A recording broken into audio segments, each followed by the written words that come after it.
F'sentenza dwar żewġ żgħażagħ li traffikaw id-droga, il-qorti għamlet diversi osservazzjonijiet dwar bidliet li għandu jkun hemm fil-mod kif il-liġi timxi ma' dawk li jkunu mexxew id-droga biex imantnu l-vizzju. F'każ fejn il-persuni akkużati u għed minnhom minorenni fi żmien li seħħ il-każ, illum għandhom impjieg, il-qorti osservat kif il-liġi xorta titlob minimu ta' 6 xhur priġunerija bil-fors.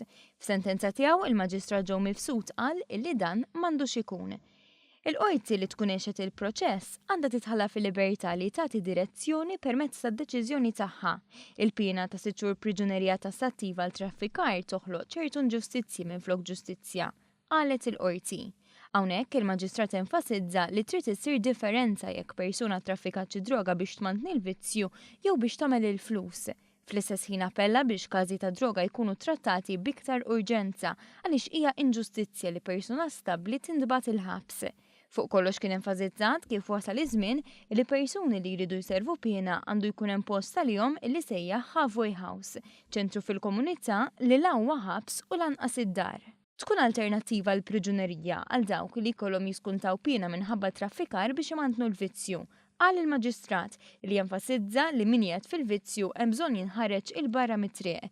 Fil-fatt kien innotat li l-maġġoranza tal-każi li qegħdin jaslu quddiem il-qorti dwar serq ħafna drabi jkunu marbuta mal-abbuż ta' droga.